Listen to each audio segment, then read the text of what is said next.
سیدہ فاطمہ کے گھر لاتے ہیں اور سیدہ فاطمہ سے فرماتے ہیں کہ علی کا دھیان رکھا کرو، علی کی بات تسلیم کیا کرو، اس کی عزت و تکریم تمہارے ذمے ہے،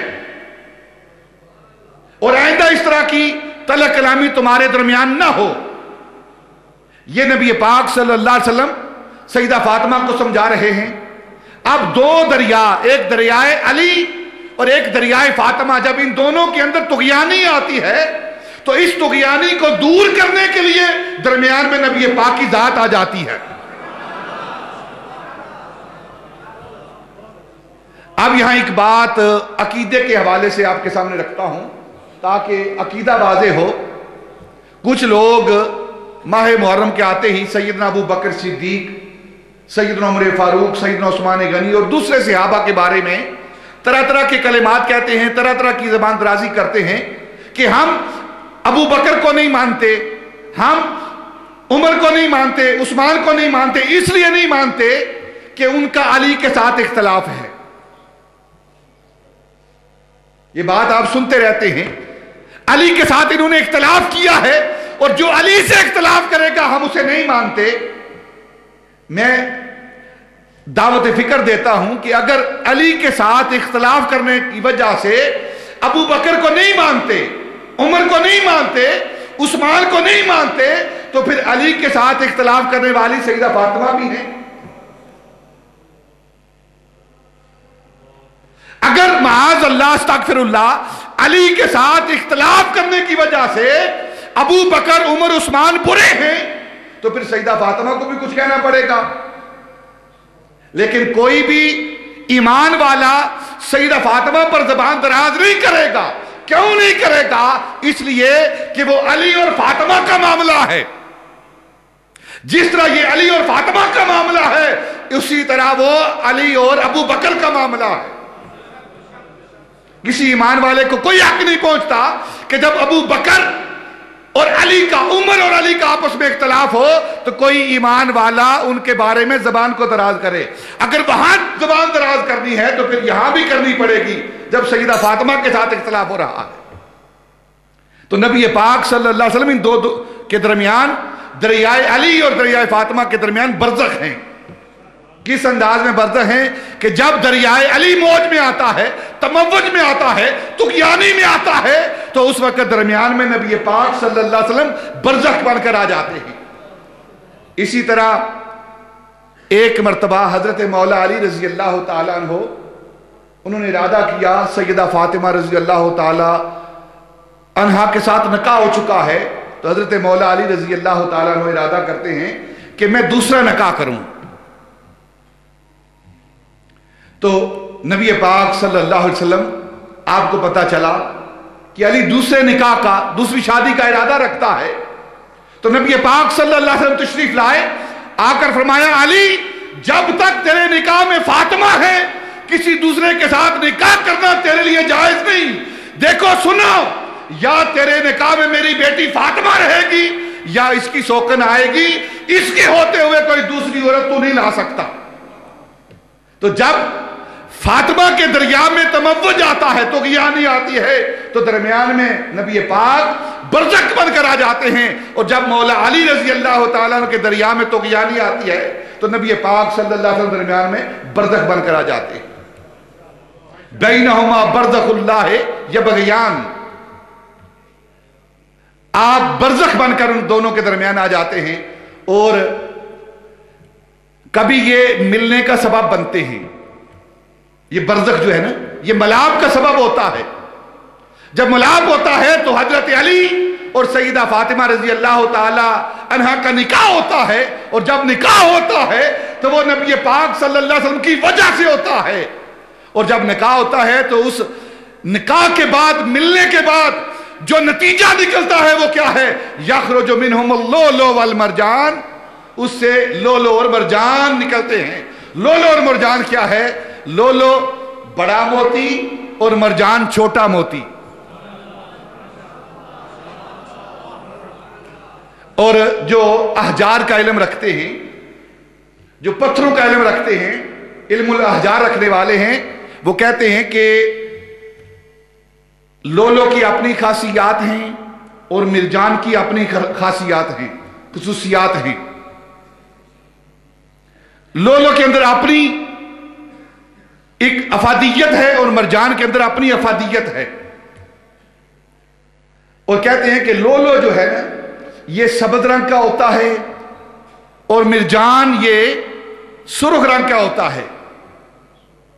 تو حضرت عبداللہ بن مسعود رضی اللہ تعالیٰ عنہ اس بات کا اظہار فرما رہے ہیں، آپ فرماتے ہیں کہ لولو سے مراد امام حسن بڑا موتی اور مرجان سے مراد حضرت امام حسن امام حسین چھوٹا موتی۔ لولو کا رنگ سبز ہے اور مرجان کا رنگ سرخ ہے، یہ دونوں جو رنگ ہیں ان کی شہادت اور موت کی طرف اشارہ کر رہے ہیں، ان کی شہادت کی طرف، ان کے وصال اور موت کی طرف اشارہ کر رہے ہیں۔ سیدنا امام حسن رضی اللہ تعالیٰ عنہ کا وصال زہر سے ہوا ہے اور زہر کا رنگ سبز ہوتا ہے، اور حضرت امام حسین رضی اللہ تعالیٰ عنہ کا وصال، آپ کی شہادت خون نکلنے سے ہوئی ہے اور خون کا رنگ بھی سرخ ہوتا ہے، اور مرجان کیا کر آپ کی شہادت کی طرف اشارہ کیا جا رہا ہے کہ آپ کی شہادت خون کے بہنے سے ہوگی۔ سیدنا امام حسین رضی اللہ تعالیٰ عنہ کی ذات مبارکات، جن کا ہم آج انشاءاللہ آپ کے بچپن کا، سیدنا امام حسن اور سیدنا امام حسین رضی اللہ تعالیٰ عنہ کے بچپن کا تھوڑا ذکر کریں گے۔ شہادت انشاءاللہ سیدنا امام حسین کی اور جو واقعہ کربلا ہے اس پر انتہائی مختصر گفتگو آئندہ خطبات جمعہ میں ہوتی رہے گی۔ آج ابتدائی گفتگو ان دونوں کا مقام اور مرتبہ کیا ہے۔ سیدنا امام حسن سیدنا امام حسین رضی اللہ تعالیٰ عنہما نبی پاک صلی اللہ علیہ وسلم کی ذات کے حوالے سے اللہ رب العزت کی بارگاہ میں صحابہ کے ہاں ان دونوں کا مرتبہ اور مقام کیا ہے۔ سیدنا امام حسین رضی اللہ تعالیٰ عنہ حضرت ام فضل جو حضور کی چچی ہیں، حضرت عباس رضی اللہ تعالیٰ عنہ کی زوجہ ہیں، آپ فرماتی ہیں کہ میں ایک دن سو رہی تھی تو میں نے خواب دیکھا، بڑا دردناک خواب۔ میں اٹھ کر دوڑتی ہوئی اس خواب کو دیکھ کر نبی پاک کی بارگاہ میں آئی، چہرہ پریشان تھا۔ نبی پاک نے پوچھا چچی جان کیا بات ہے، آج پریشانی ہے؟ تو عرض کرنے لگی آقا خواب دیکھا ہے، بڑی پریشانی ہوئی ہے، بہت پریشانی والا خواب ہے، بتاتے ہوئے ڈر لگتا ہے۔ نبی پاک نے فرمایا بتاؤ چچی کیا خواب ہے؟ تو عرض کرنے لگی میں نے خواب دیکھا ہے کہ آپ کے جسم کا ایک ٹکڑا میری گود میں آ کر گرا ہے، کسی نے آپ کے جسم کا ٹکڑا کاٹ کر میری گود میں ڈال دیا ہے، میں نے آپ کے جسم کا ٹکڑا اپنی گود میں دیکھا ہے، اس لیے بڑی پریشان ہوں۔ آپ نے فرمایا چچی جان اس میں پریشان ہونے والی کیا بات ہے، یہ تو خوشخبری ہے، یہ تو مبارک خواب ہے۔ تو ان کے چہرے پر رونق آئی، کہنے لگی کیا مبارک خواب ہے کہ آپ کے جسم کا ٹکڑا وہ میری گود میں آ رہا ہے، آپ کے جسم سے جدا ہو کر میری گود میں رکھا جا رہا ہے۔ تو نبی پاک نے فرمایا چچی جان اس سے مراد کیا ہے، اس خواب کی تعبیر کیا ہے کہ میری بیٹی فاطمہ کے ہاں بیٹا پیدا ہوگا اور اس کی پرورش تو کرے گی، اس کو تیری گود میں رکھا جائے گا، اس کو تیری گود میں رکھا جائے گا، اس کی پرورش تو کرے گی۔ یہی وجہ ہے کہ سیدنا امام حسین رضی اللہ تعالیٰ عنہ کی پرورش کرنے والی، دودھ پلانے والی وہ حضرت ام فضل رضی اللہ تعالیٰ عنہا ہیں۔ اور جب آپ کی پیدائش ہوئی سیدنا امام حسین رضی اللہ تعالیٰ عنہ کی تاریخ کے اندر یہ بات درج ہے کہ سیدنا امام حسین رضی اللہ تعالیٰ عنہ کی شہادت بھی بڑی عجیب ہے اور پیدائش بھی بڑی عجیب ہے۔ بچے پیدا ہوتے ہیں 9 ماہ کے اندر، کچھ تھوڑا جلدی پیدا ہو جاتے ہیں جو شریعت نے بیان کیا ہے، 7 ماہ 8 ماہ کے اندر بھی بچے پیدا۔ سیدنا امام حسین رضی اللہ تعالیٰ عنہ کی پیدائش 6 ماہ کے دور میں ہوئی ہے، 6 ماہ کے حمل سے آپ کی پیدائش ہوئی ہے۔ یہ ایک عجیب پیدائش ہے، اور سائنس، میڈیکل سائنس یہ کہتی ہے کہ 7 اور 8 ماہ کا بچہ تو بچ جاتا ہے لیکن 6 ماہ کا بچہ اپنی زندگی کے ایام پورے نہیں کرتا۔ سیدنا امام حسین رضی اللہ تعالیٰ عنہ کی پیدائش 6 ماہ میں ہو رہی ہے اور ایسی زندگی مل رہی ہے کہ قیامت تک سیدنا امام حسین رضی اللہ تعالیٰ عنہ کو ہمیشہ ہمیشہ کے لیے زیست اور حیات مل گئی ہے۔ عام بچہ 6 ماہ کا پیدا ہو کر وہ زندہ نہیں رہتا، اگر زندہ رہتا ہے تو چند لمحے زندہ رہتا ہے پھر موت کی آغوش میں چلا جاتا ہے، لیکن سیدنا امام حسین رضی اللہ تعالیٰ کی زندگی ایسی زندگی ہے کہ 6 ماہ کے اندر پیدا ہو رہے ہیں اور پھر قیامت تک آپ کو زندگی مل رہی ہے۔ جس طرح آپ کی شہادت عجیب ہے اسی طرح آپ کی ولادت بھی عجیب ہے۔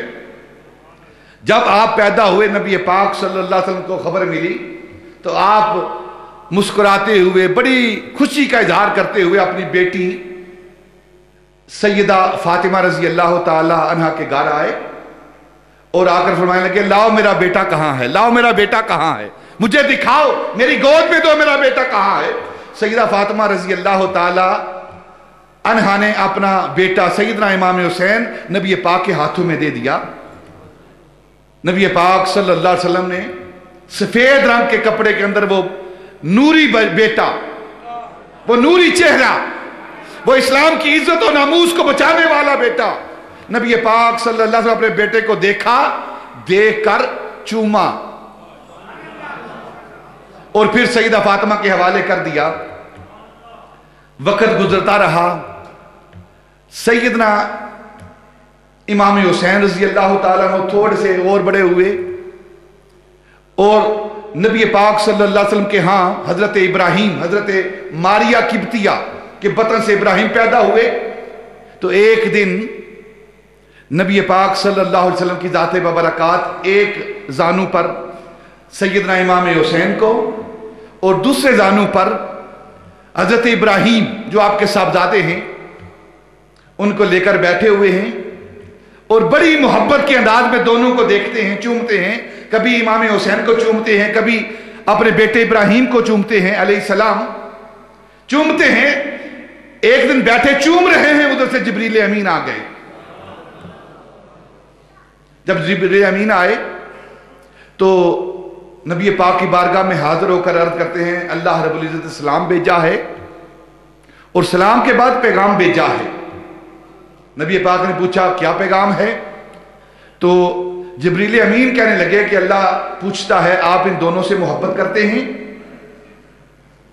تو نبی پاک نے فرمایا ہاں دونوں سے محبت کرتا ہوں، اولاد ہیں، اولاد ہونا اقباد ہونا، اولادیں جگر کا ٹکڑا ہوتی ہیں، ہاں ان سے محبت کرتا ہوں۔ تو جبریل امین عرض کرنے لگے اللہ کہتا ہے کہ ان دونوں میں سے ایک مجھے دے دو، ایک مجھے دے دو۔ نبی پاک صلی اللہ علیہ وسلم نے جب یہ سنا نا تو ایک مرتبہ امام حسین کی طرف دیکھا، دوسری طرف اپنے بیٹے ابراہیم کی طرف دیکھا تو جبریل امین سے کہنے لگے یہ میرا بیٹا ابراہیم لے جاؤ، اسے اللہ کی بارگاہ میں پہنچا دو، اسے اللہ کے حوالے کر دو، اگر یہ ابراہیم جائے گا تو صرف مجھ محمد کا قلب جو ہے وہ حزین ہوگا، غمزدہ ہوگا، اور اگر میرا بیٹا حسین جاتا ہے تو میرے دل کو بھی تکلیف ہوگی اور میری بیٹی فاطمہ کے دل کو بھی تکلیف ہوگی، لہذا صرف مجھے تکلیف کافی ہے، میں برداشت کر لوں گا، لیکن میری فاطمہ کو کوئی تکلیف پہنچے یہ مجھ سے برداشت نہیں ہوتا۔ تو حضرت ابراہیم جو حضرت ماریہ قبطیہ کے بطن سے پیدا ہونے والے ہیں وہ ان کا وصال ہو جاتا ہے اور سیدنا امام حسین رضی اللہ تعالیٰ عنہ نبی پاک کے پاس رہتے ہیں۔ اور حضرت مولانا عبد الرحمن جامی فرماتے ہیں شواہد النبوت کے اندر کہ ایک دن سیدنا امام حسین رضی اللہ تعالیٰ عنہ کو نبی پاک نے اٹھایا ہوا تھا اور صحابہ تشریف لائے تو آپ کہنے لگے یہ وہ میرا بیٹا حسین ہے جس پر میں نے اپنے بیٹے ابراہیم کو قربان کر دیا ہے، اپنے بیٹے ابراہیم کو قربان کر دیا ہے۔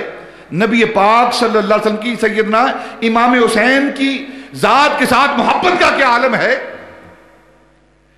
ایک مرتبہ سیدنا امام حسین رضی اللہ تعالیٰ عنہ نبی پاک صلی اللہ علیہ وسلم کے ساتھ کھیل رہے ہیں. آپ نے اپنی انگلیاں سیدنا امام حسین کو دی ہوئی ہیں, پکڑے, اور سیدنا امام حسین رضی اللہ تعالیٰ عنہ کے ننھے منھے پاؤں یہ نبی پاک صلی اللہ علیہ وسلم کے قدمین پر ہیں. تو نبی پاک صلی اللہ علیہ وسلم فرماتے ہیں, اے ننھے قدموں والے, اے چھوٹے چھوٹے قدموں والے, اپنے قدموں کو بڑھا, اوپر چڑھ, اور ساتھ ساتھ سیدنا امام حسین کو اوپر کھینچ رہے ہیں. سیدنا امام حسین رضی اللہ تعالیٰ نبی پاک صلی اللہ علیہ وسلم کے کھینچنے سے آپ قدم اوپر اٹھاتے جاتے ہیں, اور یہاں تک کہ سیدنا امام حسین رضی اللہ تعالیٰ عنہ کے قدم مبارک نبی پاک کے سینے پر آ گئے.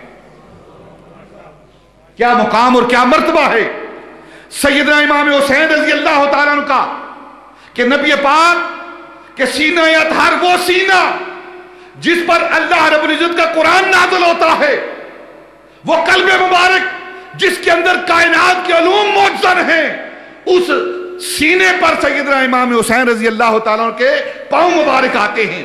نبی پاک صلی اللہ علیہ وسلم دیکھتے ہیں کہ جب حسین قریب ہو گیا ہے, پاؤں سینے پر آگے ہیں, آپ نے اپنے قریب کیا, بوسہ دیا, اور اپنی زبان اطہر سیدنا امام حسین کے منہ میں دے دی. وہ سیدنا امام حسین رضی اللہ تعالیٰ عنہ کی ذات ببرکات ہیں. سیدنا امام حسین رضی اللہ تعالیٰ عنہ کے ساتھ نبی پاک صلی اللہ علیہ وسلم کا کیا معاملہ ہے کہ ایک دن نبی پاک صلی اللہ علیہ وسلم نماز پڑھ رہے ہیں, سجدے میں گئے ہوئے ہیں, تو یہ صاحبزادہ, یہ سیدنا امام حسین ابھی چھوٹی عمر ہے, مسجد نبوی ہے, آپ مسجد نبوی کے اندر داخل ہوتے ہیں, صحابہ پیچھے سجدے میں گئے ہوئے ہیں, آگے مصلی امامت پر نبی پاک صلی اللہ علیہ وسلم صحابہ کو نماز پڑھا رہے ہیں. تو سیدنا امام حسین آگے بڑھتے بڑھتے بڑھتے بڑھتے آ کر عین سجدے کے عالم میں, جب نبی پاک نے سر سجدے میں رکھا ہوا ہے, تو سیدنا امام حسین نبی پاک صلی اللہ علیہ وسلم کی پشت پر سوار ہو جاتے ہیں. جب پشت پر سوار ہوتے ہیں, اللہ رب العزت جبریل امین کو بھیجتے ہیں, جا میرے محبوب سے کہہ کہ جب تک حسین تیرے پشت سے, تیری کمر سے نیچے نہ اترے, تو نے اپنے سجدے کو ختم نہیں کرنا, اپنے سجدے کو ختم نہیں کرنا. جب تک حسین خود بخود تیری کمر سے نیچے نہ اتر جائے, اپنے سجدے کو طول دینا ہے, مکمل کرنا ہے. جب حسین اتر جائے گا محبوب, پھر تو سر اٹھا. نبی پاک صلی اللہ علیہ وسلم آپ خطبہ جمعہ دے رہے ہیں, منبر پر تشریف فرما ہیں. دونوں بھائی حسنین کریمین یہ اپنے گھر سے نکلتے ہیں, اور صحابہ کا مجمع ہے, ان کو چیرتے ہوئے منبر کی طرف بڑھ رہے ہیں. چھوٹے چھوٹے بچے ہیں, ابھی سرخ رنگ کا لباس پہنا ہوا ہے. جب مسجد کے اندر داخل ہو رہے ہیں تو بچپن کی وجہ سے, چھوٹی عمر کی وجہ سے دونوں لڑکھڑانے لگے, گرنے کا اندیشہ ہوا. تو نبی پاک صلی اللہ علیہ وسلم جو اس وقت اللہ رب العزت کے احکام بیان کر رہے تھے, قرآن کی آیات کی تفسیر فرما رہے تھے, اللہ رب العزت کی طرف سے جاری کردہ احکام اپنے صحابہ کو پہنچا رہے تھے, این سارے کلام کو چھوڑ کر نبی پاک منبر سے نیچے اترے اور اپنے دونوں بیٹوں کی طرف دوڑ کر انہیں اپنی گود میں اٹھا لیا. وہ سیدنا امام حسین رضی اللہ تعالی عنہ کی ذات ببرکات ہیں, جن کے لیے نبی پاک اپنے سجدے کو لمبا کرتے ہیں, جن کے لیے نبی پاک منبر کو چھوڑ کر نیچے اتر کر ان کو اپنی گود میں اٹھاتے ہیں. وہ سیدنا امام حسین رضی اللہ تعالیٰ عنہ کی ذات ببرکات ہیں, جن کا ذکر پاک, جن کی شہادت انشاءاللہ آئندہ جمعہ بیان کریں گے. یہ سیدنا امام حسین رضی اللہ تعالیٰ عنہ کی ذات وہ ذات ہیں جن کے بارے میں نبی پاک صلی اللہ علیہ وسلم نے فرمایا ہے, الحسین منی وانا من الحسین, حسین مجھ سے ہے اور میں حسین سے ہوں, اور یہ میرا بیٹا حسن اور حسین یہ جنت کے جوانوں کے سردار ہیں. کس انداز میں ان کی تربیت ہو رہی ہے. جب بیٹوں کی, اولاد کی تربیت کرنے والے نبی پاک کی ذات ہوں, حضرت مولا علی کی ذات ہوں, سیدہ فاطمہ رضی اللہ تعالیٰ عنہ کی ذات ہوں, تو پھر بیٹے حسین جیسے ہی ہوتے ہیں.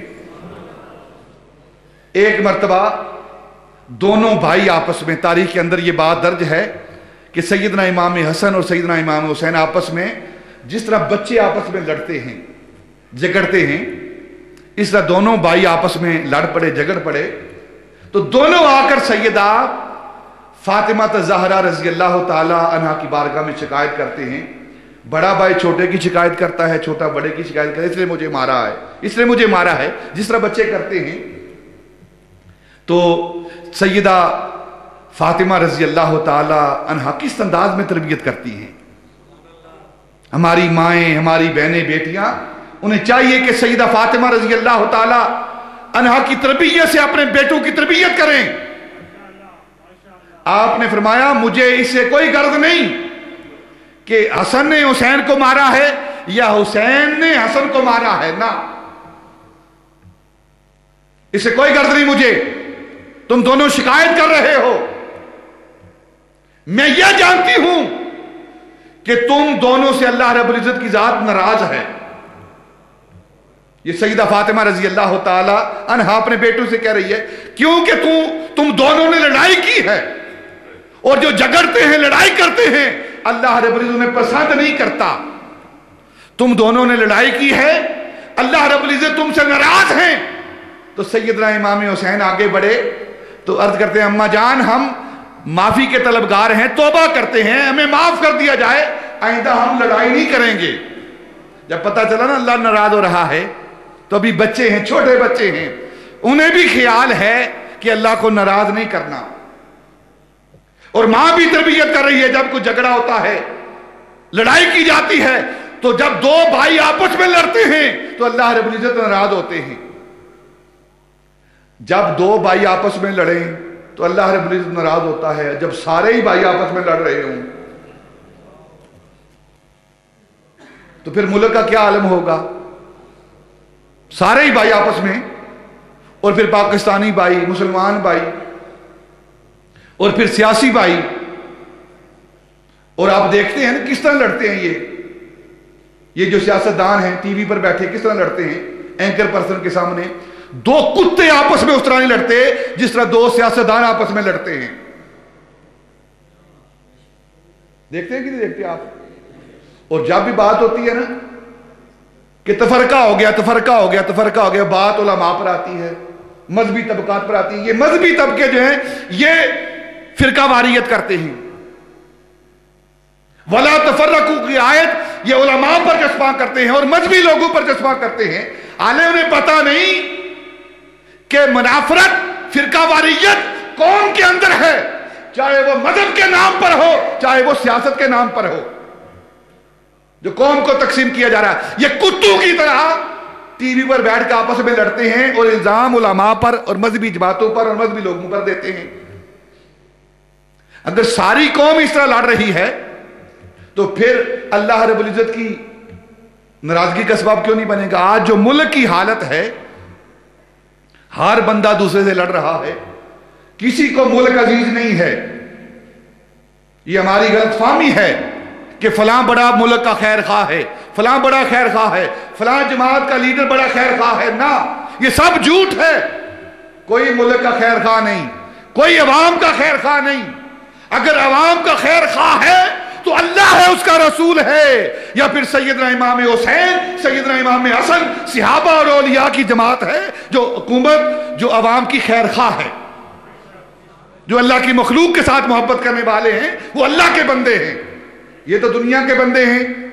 ایک ایک ہڈی کے بدلے میں کس طرح یہ لڑ رہے ہیں. آپ روزانہ ٹی وی پر دیکھتے ہیں ان کو، اور جب الزام دیتے ہیں آپ پر، اور پھر یہی کارندے حکومت کے، عوام کے پیسوں سے پلنے والے، ان کے ٹیکس اور ان کے دیے ہوئے پیسوں سے تنخواہیں لینے والے، جتنے بھی ہماری انتظامیہ کے لوگ ہیں، پولیس ہے، فوج کے محکمے ہیں یا دوسرے لوگ ہیں، عوام پر بوجھ ڈالتے ہیں، طرح طرح کے بم گراتے ہیں، اور آپ خود عیاشیاں کرتے ہیں. جب حفاظت کی باری ماہ محرم آتا ہے نا، کہتے ہیں یہ حفاظت کی جائے، حفاظت، مسجدوں کی حفاظت کریں، امام بارگاہوں کی حفاظت کریں، تو یہ تنخواہ کس لیے لیتے ہیں پولیس والے؟ صرف عوام کی ذمہ داری نہیں، یہ حکومت کی ذمہ داری ہے کہ اپنی رعایا کی حفاظت کریں، اگر اپنی رعایا کی حفاظت نہیں کر سکتے تو انہیں حکومت کرنے کا کوئی حق نہیں ہے۔ عوام کے ٹکڑوں پر پلنے والے پھر عوام کو ہی آنکھیں نکالتے ہیں، انہی کے ٹکڑوں پر پلنے والے وہ کیسے کتے ہیں جو کھاتے بھی ہیں اور گراتے بھی ہیں۔ انہیں چاہیے مسجدوں کی حفاظت کریں، امام بارگاہوں کی حفاظت کریں۔ وہ لوگ جو مسجدوں میں آتے ہیں اللہ رب العزت کی عبادت کرنے کے لیے، ذکر حسین کرنے اور سننے کے لیے آتے ہیں۔ سیدنا امام حسین رضی اللہ تعالیٰ عنہ کے بارے میں کسی کو کوئی اختلاف نہیں، کوئی جھگڑا نہیں ہے، چاہے اہل تشیع ہوں یا اہل سنت ہوں، ان کی ذات کے حوالے سے کسی کو کوئی جھگڑا نہیں ہے۔ بس جھگڑا کیا ہے، نزاع کیا ہے، ایک کہتا ہے ہم زیادہ محبت کرتے ہیں اور دوسرا کہتا ہے ہم زیادہ محبت کرتے ہیں، چاہے وہ اہل تشیع ہوں چاہے اہل سنت ہوں۔ لیکن یہ ساری حدیث جو آپ کے سامنے بیان کی جا رہی ہے، یہ کس پلیٹ فارم سے بیان کی ہو رہی ہے؟ یہ اہل سنت کے ممبر سے ہو رہی ہے۔ ہم تو سیدنا امام حسین رضی اللہ تعالیٰ عنہ کی ذات کو اپنا امام مانتے ہیں، جنت کے جوانوں کا سردار مانتے ہیں۔ نبی پاک نے فرمایا جو میرے حسین کو تکلیف دیتا ہے وہ مجھے تکلیف دیتا ہے، جو مجھے تکلیف دیتا ہے خدا کو تکلیف دیتا ہے۔ ہم تو سیدنا امام حسین رضی اللہ تعالیٰ عنہ کی غلامی کا اظہار کرتے ہیں، ان کے ساتھ محبت کا اظہار کرتے ہیں۔ یہ جھگڑا ہمارا نہیں ہے، یہ جھگڑا ان ایجنسیوں کا ہے جنہوں نے تفریق ڈال کے قوم کے اندر انتشار پیدا کیا ہے، قوم کو بدھو بنا کر کبھی ایک کو دوسرے کے ساتھ لڑاتے ہیں، کبھی دوسرے کو تیسرے کے ساتھ لڑاتے ہیں، اور قوم بھی ان کے اشاروں پر ناچتی ہے۔ ہمیں سمجھنا چاہیے کون ہمیں لڑا رہا ہے، کون ہمارے ملک کا وفادار ہے۔ ہر جگہ لڑائی ہو رہی ہے، جھگڑے ہو رہے ہیں، اور پھر دیکھیں نا یہ جو حملہ ہوا ہے نیٹو فورسز کا، یہ ان حکمرانوں جو اپنے آپ کو ملک کے محافظ سمجھتے ہیں، ان کے منہ پر تھپڑ نہیں ہے، ساری قوم کے گلے گھونٹ کر ان کے چولہے بند کر کے وہ اپنی عیاشیاں کرتے ہیں، تنہائیں لیتے ہیں، مال و منال بناتے ہیں، اور جب حفاظت کا وقت آتا ہے تو پتہ نہیں کہاں جا کر سو جاتے ہیں۔ یہ انہیں شرم کرنی چاہیے، اپنی ذمہ داری کا احساس کرنا چاہیے۔ سیدنا امام حسین رضی اللہ تعالیٰ عنہ کے نام پر کوئی تفرقہ نہیں ہے، سارے حسین کے ماننے والے ہیں۔ ہمارا تو یہ ایمان ہے کہ جس طرح اللہ رب العزت کی ذات سب کے لیے ہے، جس طرح اللہ رب العزت کی ذات سب کے لیے ہے، جس طرح نبی پاک صلی اللہ علیہ وسلم کی رحمت سب کے لیے ہے، اسی طرح سیدنا امام حسین سب کے لیے ہے، اسی طرح امام حسین سب کے لیے ہیں۔ انسان کو بیدار تو ہو لینے دو، انسان کو بیدار تو ہو لینے دو، ہر قوم پکارے گی ہمارے ہیں حسین۔ سیدنا امام حسین محرم کے ساتھ ہی یہ میٹنگیں، یہ امن کمیٹی کی میٹنگیں، یہ طرح طرح کے معاملات یہ خود ایجنسیوں کے پیدا کرتا ہے۔ وہ تو امن کا پیغام لے کر، محبت کا پیغام لے کر سیدنا امام حسین رضی اللہ تعالیٰ کی ذات اسلام کی سربلندی کا پیغام لے کر آئے ہیں، بامی جھگڑے کا پیغام نہیں لے کر آئے۔ ان کی ماں کی سیدہ فاطمہ کی تربیت کیا ہے؟ تربیت یہ ہے کہ دو بھائی آپس میں لڑے تو اللہ ناراض ہوتا ہے، یہ سیدہ فاطمہ تربیت کر رہی ہیں۔ جب ان کی تربیت اس انداز میں ہو رہی ہے تو پھر لڑائی کہاں سے ہوگی؟ اگر کوئی لڑتا ہے تو وہ سیدنا امام حسین کے ماننے والا نہیں، وہ اہل بیت اطہار کے ساتھ محبت کرنے والا نہیں، وہ ملک کے ساتھ محبت کرنے والا نہیں، وہ ملک کا دشمن ہے۔ ہمیں چاہیے امن کے ساتھ، احترام کے ساتھ، ایک دوسرے کا ادب و احترام کرتے ہوئے، اہل بیت کی محبت کی آڑ میں صحابہ کو گالی دینا یہ بھی کسی مسلمان مومن کا کام نہیں۔ جو صحابہ کو گالی دیتا ہے ان کے بارے میں زبان دراز کرتا ہے وہ بھی دائرہ اسلام سے خارج ہے، اور جو صحابہ کی محبت کی آڑ میں اہل بیت اطہار کو برا کہتا ہے وہ بھی ایمان والا نہیں ہے۔ اور اہل سنت کون ہیں؟ اہل سنت وہ ہیں جن کی ایک آنکھ صحابہ ہیں اور دوسری آنکھ اہل بیت اطہار ہیں۔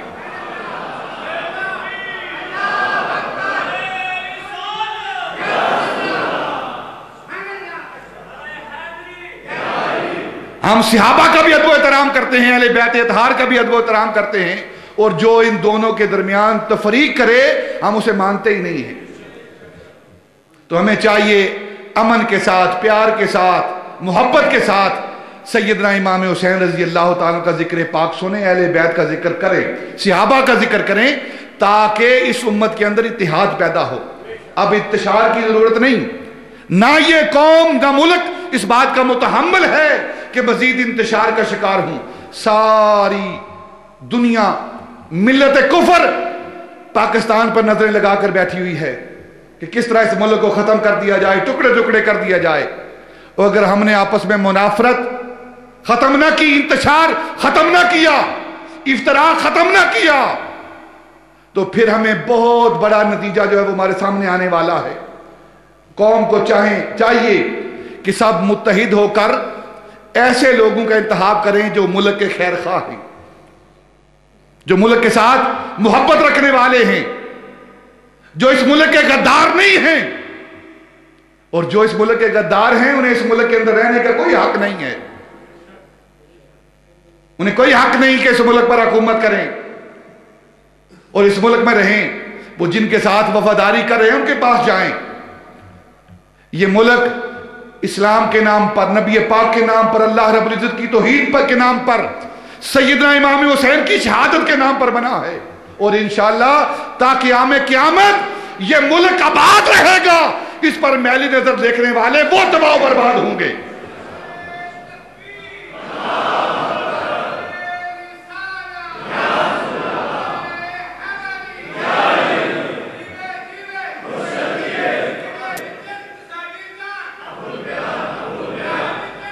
نیٹو فورسز جنہوں نے پاکستان پر حملہ کیا ہے، یہ پورا اجتماع اس پر سراپا احتجاج ہے۔ ہم مکمل احتجاج کرتے ہیں۔ کسی کو کوئی حق نہیں پہنچتا کہ وہ پاکستان کی سالمیت پر حملے کرتا پھرے۔ یہ داتا علی اجمیری کا دیا ہوا ملک، یہ خواجہ اجمیری کا دیا ہوا ملک، یہ کلمے کا دیا ہوا ملک ہے۔ اب کرتے ہوئے اس بات پر سراپا احتجاج ہیں کہ جو نیٹو فورسز نے پاکستان پر حملہ کیا ہے، اس حملے کی ہم بھرپور مذمت کرتے ہیں، اور جو ان کی تائید کرے ہم اسے نہیں مانتے، چاہے وہ ملک کے کسی عہدے پر ہو۔ ہم اپنے اندر غیرت پیدا کریں، ملک کی غیرت، اسلام کی غیرت، مذہب کی غیرت پیدا کریں، کیونکہ اسی پر ہماری نجات ہے اور اسی پر ہماری عزت ہے۔ اللہ رب العزت ان باتوں پر عمل کرنے کی توفیق عطا فرمائے۔